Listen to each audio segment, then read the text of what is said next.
पर जो तेरा चक्राए या दिल डुबा जाए अशी आईची चपाचप चंपी केली आणि आजच्या ब्लॉगला सुरुवात केली। आम्ही आज संध्याकाळी आईला मस्त रायता आणि चपात्या दिलेल्या गरम गरम, तिचं जेवण झालं आणि आम्ही निघालो गोव्याच्या सुंदर मंदिरांपैकी एका मंदिराला भेट देण्यासाठी।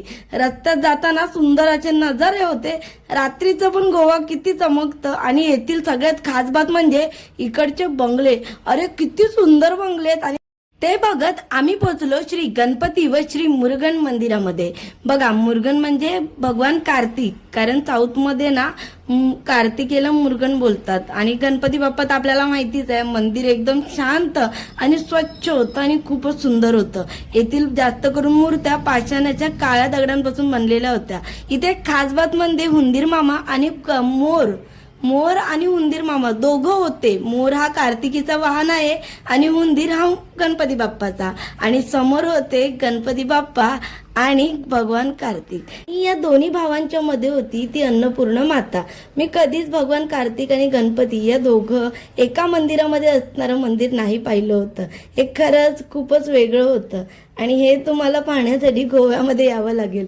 मी तर कधीच बघितलं नव्हतं। मग इथे हनुमानजी होते, जय श्रीराम जय हनुमान बोलत आज मंगळवारचं मस्त दर्शन झालं आणि मग नवग्रहांच्या दर्शनाला गेलो।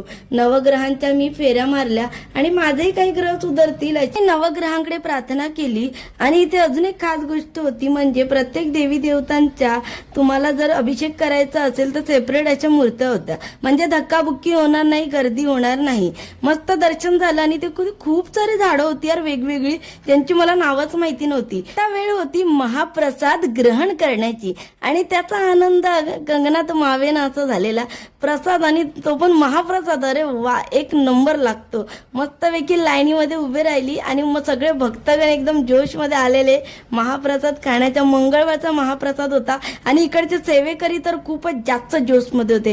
तर हा ऊर्जेने भरलेला महाप्रसाद, यामध्ये होता गोड भात, चवळीची उसळ आणि गोवन स्टाईल सोलकढी। मला सांगितलं गेलं की सगळ्यात पहिला भात खायचा आहे, त्यानंतर गोड भात खायचा आणि मग शेवटला सोलकढी प्यायची आहे। ही सोलकढी ना खरंच गोवन स्टाईल होती, आपल्या कोकणात भेटते तशी नव्हती। मग रात्री मी भांडी घासलेली म्हणून ताईला म्हटलं तू इथे भांडी घास। ताईने भांडी घासली आणि मी ते टार्झन कार पण बघितली, ती लपवलेली होती आणि ते वेगळंच असं फळ होतं। प्लीज तुम्हाला माहिती असेल तर कमेंट मध्ये सांगा। जाता जाता आम्ही आईस्क्रीम खाल्ली, पण हा शेवट नाही। घरी गेल्यावर आईसोबत आंब्याच्या फोड खाल्ल्या, कारण आम्ही कोकणातल्या गोव्यामध्ये होतो आणि आंबे खाण्यात शास्त्र असतं। तुम्हाला व्हिडिओ आवडला तर व्हिडिओ लाईक करा, नवीन असेल तर